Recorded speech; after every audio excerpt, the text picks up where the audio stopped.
ሀና ለምን አረፈድሽ? አንቺን አይደል እንደምንጠብቀው? ምን ሆነሽ ነው? በጣም ይቅርታ ዶክተር። እሺ ወይዘሮ ሜላት፣ ከአሁን በፊትም ለሀና ነግሬያት ነበር። አሁን ደግሞ ለሁላችሁም ማሳወቅ ስላለብኝ ነው እዚህ ድረስ እንድመጪ ደውዬ ያሳወቅሽ። እሺ ምንድን ነው የተፈጠረ? አዲስ ነገር አለ እንዴ? እሺ እንግዲህ የሀናን አባት የሚያሳክመው የአንቺ ድርጅት እንደሆነ ይታወቃል። ስለዚህ አንዳንድ ወጪዎችን ማወቅ ይኖርብሻል። ለዚህ ነው እንዴ ጠራኸኝ? በስልክ መንገር እኮ ትችል ነበር። ለሀና አባት ቀሪውን 200 ሺህ ብር ለመሸፈን እኮ ተስማምቻለሁ።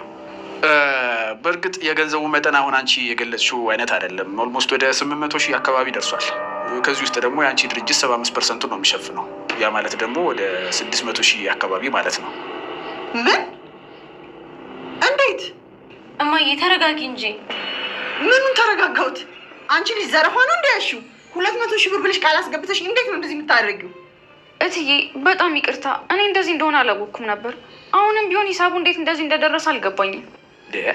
ሀና እኛን ጥፋተኛ እያደረግሽ ነው እንዴ? እኔ እናንተን ጥፋተኛ አላደረግኩም። ሌሊቱን ሙሉ ሳስበው ነበር። ግን ለአባዬ ሕክምና ይህን ያህል ገንዘብ አይወጣም። አስፈላጊ ከሆነ ደረሰኙን ላሳይሽ ይችላል።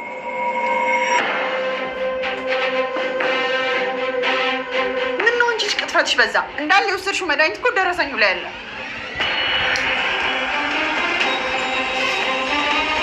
እንዴ ዶክተር፣ ይሄን መድኃኒት እኮ አባዬ 2 ቀን ነው የወሰደው፣ ለዛውም በቀን 1።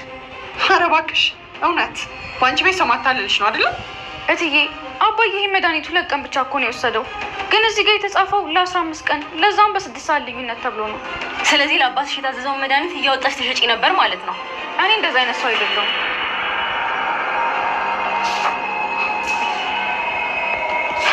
ይሄው እትዬ፣ ይሄ መድኃኒት እኮ የመንግስት መደብር 130 ብር ነው። እዚህ ጋር ግን 17500 ተብሎ ነው የተጻፈው። ይሄን ቅጥፈትሽን ታይ ብያለሁ። እትዬ እኔ እኮ ውሸቴን አይደለም። እስኪ ትንሽ እንኳን ፈሪ። የሌባ አይነ ደረቅ መልሰው ልብ አድርቅ አሉ። መድኃኒቱን እያወጣሽ ስትሸጪ ኖረሽ ዶክተሩን ሌባ ልታደርጊ ነው?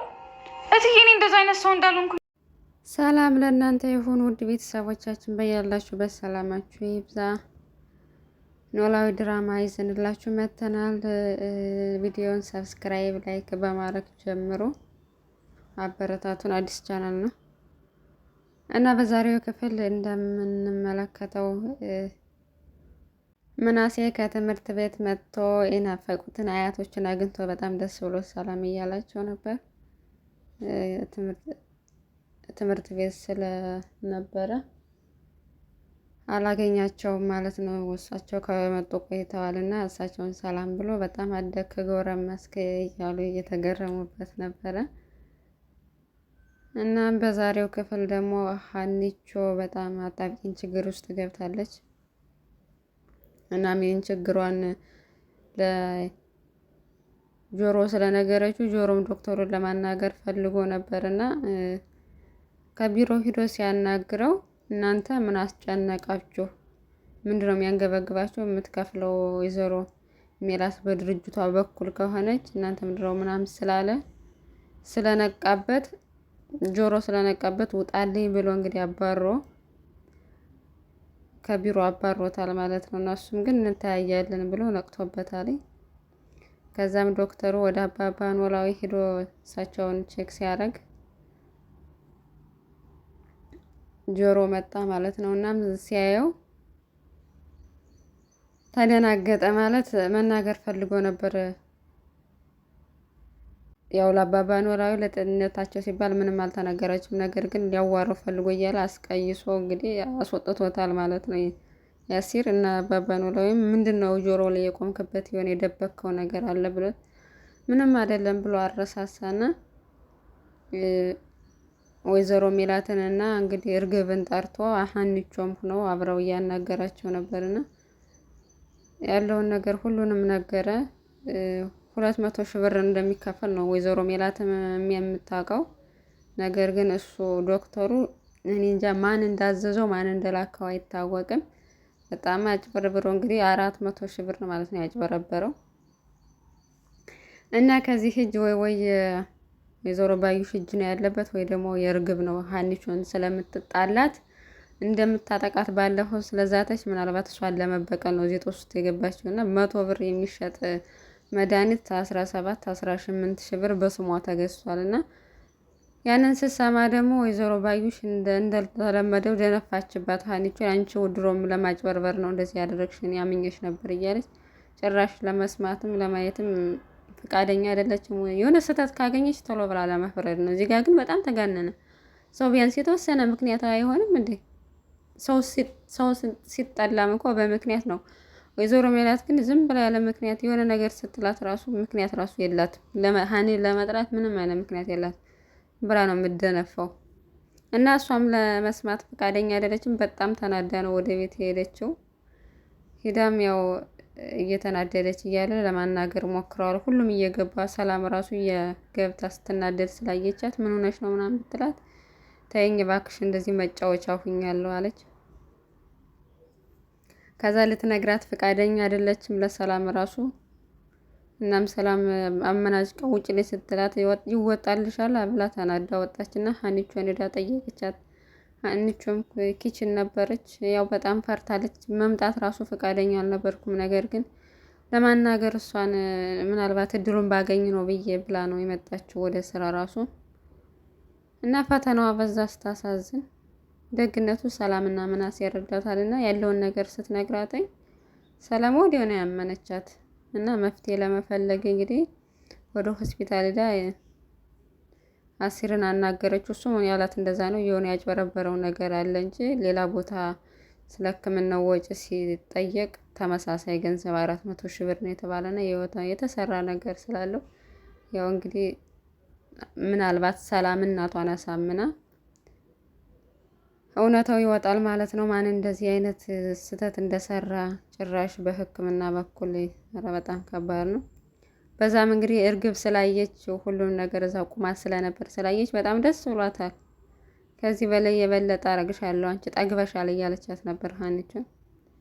በጣም ነው የምታሳዝነው ለመናገር እና ጭራሽ ልጅሽ ምናምን ስትላት እናትየዋ ራሱ ልጅ አይደለችም ብላ ትበሳጫለች። እና በሌላ በኩል እንግዲህ እዚህ ጋር ጠዋት ተኝተው ነበረ ሁላቸውም ሴቶች እና ያትየዋ ተነሱ ቤተ ክርስቲያን እንድንትላቸው አንሄድም ብለው እኛ እንተኛለን ጠዋት መነሳት አንፈልግም አንሄድም ብለው እዚህ ጋር እየተጨቃጨቁ ነበር ከአያታቸው ጋር። ምን አይነት ዘመን ላይ ደረስን እያሉ እየተማረሩ ጥላቸው ወጣ። ሄደችና ሀኒቾ ምግብ ሰርታ ለአያቷ አቀረበችላትና በጣም የሚጣፍጥ ምግብ ነው እጅሽ ይባረክ አባትሽ እኔ ይሻላቸው ይዳኑልሽ ምናምን ብላ መረቀቻት በደም ሀኒቾን እና አሜን እያለች ነበር ቁማ። ደስ የሚለው አባቷ ጠፍቷልኝ እንጂ ያው አያቷ ትረዳታለች። ወድናው እንደምትወዳት ስነግራት ተችኛው በቅናት ቅጥል አለች። ቅጥል ያርግሽ እርግብ እና እንደ አይነት ታንካሲስ ታንኮል ምንም ያለ ምንም ጥፋቷ ማለት ነው። ሀኒቾ ከክፍል ወደ ክፍል እንግዲህ ምንም እውነታው አልታወቅም። ያው ዞሮ እውነታውን የደበቁት ድራማው ክፍል እንዲረዝምላቸው ነው። በእርግጥ ግን ደግሞ ተጓተተ በጣም ዲኤንኤን ምርመራ ወጥተው አይገላግሉንም እንዴ? በጣም ነው የተጓተተው የዲኤንኤን ምርመራው ከክፍል ክፍል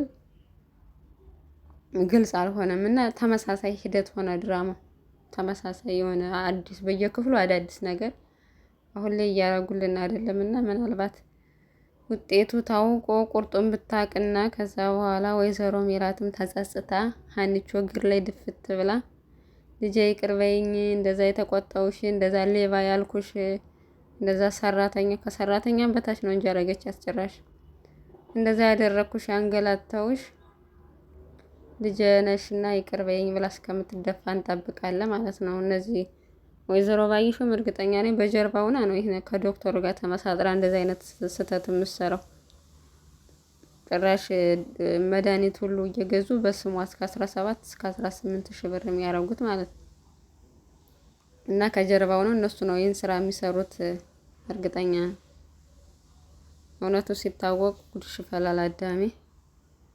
ብቻ ግን ሀኒቾ ያው ምናሴም እውነታውን ነገራት። እናቱን ስትበሳጭ ስላየ ሄዶ ሲጠይቃት እውነቱን ነገረችው። እሷም እና ሁለታቸው ቢያንስ ተረድተዋታል። ምንም ብትናገር ሁለታቸው ሰላምና ምናሴ ያምኗታል እና ቢያንስ እናታቸው በሆነ ነገር ላይ ግትር ካለች ምንም አሰማን። በእርግጥ ግን ለማሳመን ከሷ ከሀኒ ይልቅ እነሱ ይሻላሉ ምናልባት ካሳመኗትና የተለየ ውጤት ካመጣ አብረን የምናየው ይሆናል። እንግዲህ ውድ ቤተሰቦቻችን አብራችሁን ስለቆያችሁ እናመሰግናለን። አሁንም በድጋሚ ቻናሉን ሰብስክራይብ፣ ሸር፣ ላይክ እያደረጋችሁ አበረታቱን። በያላችሁበት ሰላማችሁ ይብዛቸው።